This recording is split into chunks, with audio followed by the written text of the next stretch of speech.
सफीर यूसुफ अल तैयबा ने भी इस खबर की तस्दीक की थी। अब ये मामला क्या है, इसके मुस्तकबिल में क्या इंकशाफात मजीद इस हवाले से सामने आएंगे या इसके मजीद क्या असरात इस खित्ते पर और मसला कश्मीर पर होंगे, बात कर लेते हैं। हमारे साथ मौजूद हैं रिफाई तजियाकार मेजर रिटायर्ड एजाज अवान साहब, जनरल रिटायर्ड एजाज अवान साहब, बहुत बहुत शुक्रिया जनरल साहब वक्त देने के लिए। और भट्टी साहब हमारे साथ मौजूद हैं। जनरल साहब, पहले तो ये बताइएगा कि क्या इस खुफिया बैठक को ऑफिशियल नाम क्या दिया जा सकता है, या फिर ये मुस्तकबिल में बाज़ाब्ता मुज़ाकरात का कोई पेश खैमा हो सकते हैं? देखिए, ये जो बैकडोर चैनल्स होते हैं ये हर दौर में इवन हालत जंग में चलते रहते हैं और ये माहौल साजी के लिए होते हैं, ब्रॉड कॉन्टूर्स डिसाइड करने के लिए होते हैं। लेकिन जब तक सामने बैठ के ऑफिशियली अक्रॉस द टेबल बात नहीं होगी, जब तक उन असूलों से इनहराफ नहीं होगा जिन पे दोनों ममालिक कायम हैं, और जब तक असूली मुवक्कफ किसी इशू का प्रिंसिपल इशू डिस्कस नहीं होगा, उस वक्त तक ये मुज़ाकरात बेमकसद रहते हैं, इनका कोई फायदा नहीं होता, न इनकी कोई फार्मल पोजीशन होती है। फार्मल पोजीशन वही होगी अगर ये कश्मीर की हम बात करें तो क्या ये एक हल तलब मामला हिंदुस्तान इसको तस्लीम करता है? क्या ये यूएन रेजोल्यूशन की लाइट में हल किया जाएगा? क्या कश्मीर के लोगों की आवाज को सुना जाएगा? क्या वो जो 85,000 शहादतें हो चुकी हैं, क्या वो जो इस्मत दरी हो चुकी है, क्या वो जो नौजवान 15 से 20,000 नौजवान लड़के अगवा करके उनको नामालूम मकामात पर मुंतकिल कर दिया गया है, क्या जो 800 बच्चों को ब्लाइंड कर दिया गया पैलेट गन से, उनके वरसा की भी कोई आवाज होगी या नहीं होगी? जब ये प्रिंसिपल इश्यूज सामने रख के बात होगी तो फिर ये खुफिया भी सामने आ जाएंगे, इनकी कोई हैसियत नहीं रह जाएगी। लिहाजा अगर खुफिया मुज़ाकरात हो रहे हैं और माहौल साजी की कोशिश की जा रही है तो इसमें कोई हर्ज नहीं है, लेकिन जो उसूल हैं न उन पे समझौता हो सकता है, न प्रिंसिपल डिस्प्यूट को नजरअंदाज करके पाकिस्तान पूरी दुनिया में कश्मीर की आवाज है और कश्मीर का मुकदमा पेश करता है। अब पाकिस्तान ने शर्त रखी है कि 5 अगस्त का इकदाम जब तक वापस भारत नहीं लेगा पेशरफ नहीं हो सकती। तो क्या ये जो बैकडोर चैनल्स हैं, किसी भी तरह से इन चैनल्स की वजह से भारत अपना वो इकदाम वापस ले सकेगा ताकि कोई बर्फ पिघले और कश्मीर का मामला हल की तरफ बढ़े? अगर आप मेरी जाती राय ले रहे हैं तो मुझे नहीं लगता कि नरेंद्र मोदी इतना बड़ा पॉलिटिकल कॉम्प्रोमाइज करेगा।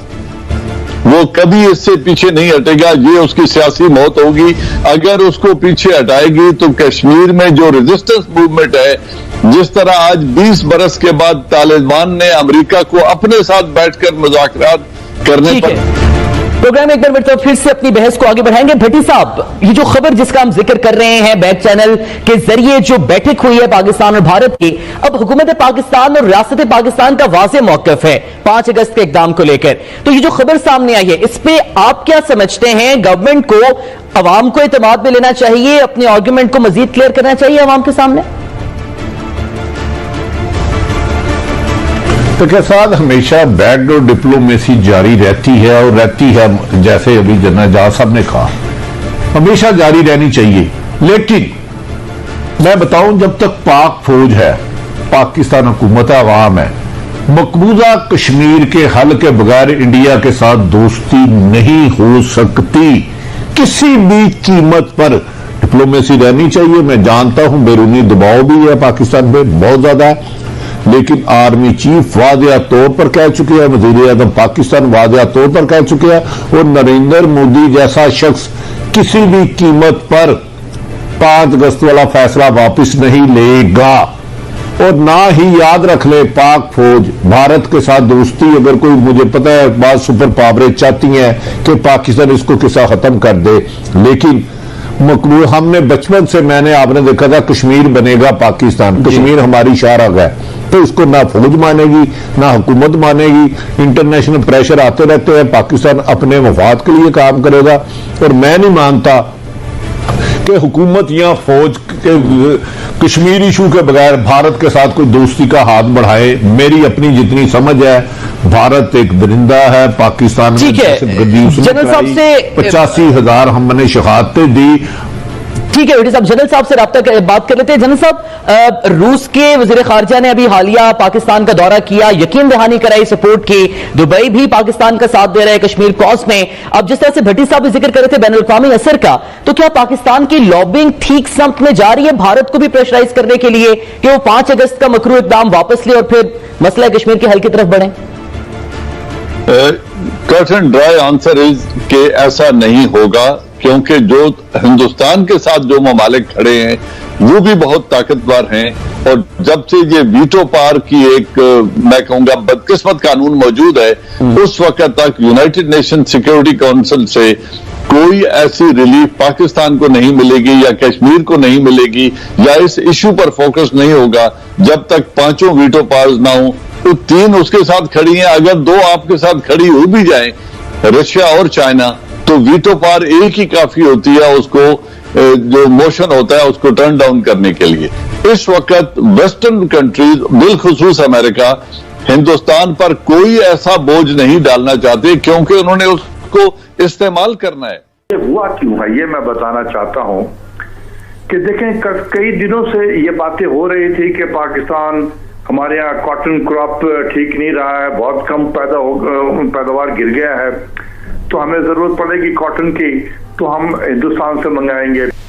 इसमें मैं हिंदुस्तान की बदनीयती कहूंगा, हिंदुस्तान की बदनीयती कहूंगा।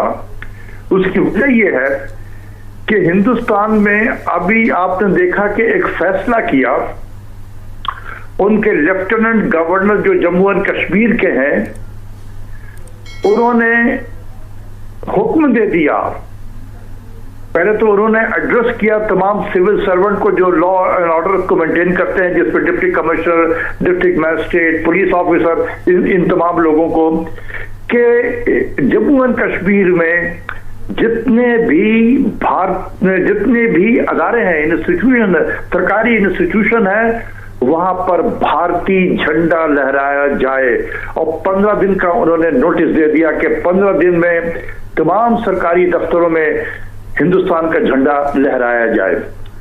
तो अब वहां पर उन्होंने झंडा लहराना जब शुरू किया और वहां भारत, जम्मू और कश्मीर में हर तरफ हिंदुस्तानी झंडे लहराए जा रहे हो, तो आप सोचें कि इसकी क्या इम्प्लीकेशन होगी। 2 सूरतें थी, या तो हिंदुस्तान जो है वो तजारत को कहता कि हम एक्सपोर्ट नहीं करेंगे पाकिस्तान को, तो हो सकता है कि वो इंटरनेशनल फोर्सेस जो चाहते हैं हिंदुस्तान और पाकिस्तान में ताल्लुकात में बेहतरी हो, तो वो नाराज हो सकते थे कि देखो पाकिस्तान को चाहिए ये चीज और आप नहीं दे रहे हो, फिर कहते हो कि ताल्लुकात कैसे ठीक किया जाए।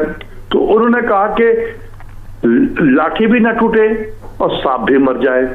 डॉक्टर साहब, अब इसका मुतबादल हुआ।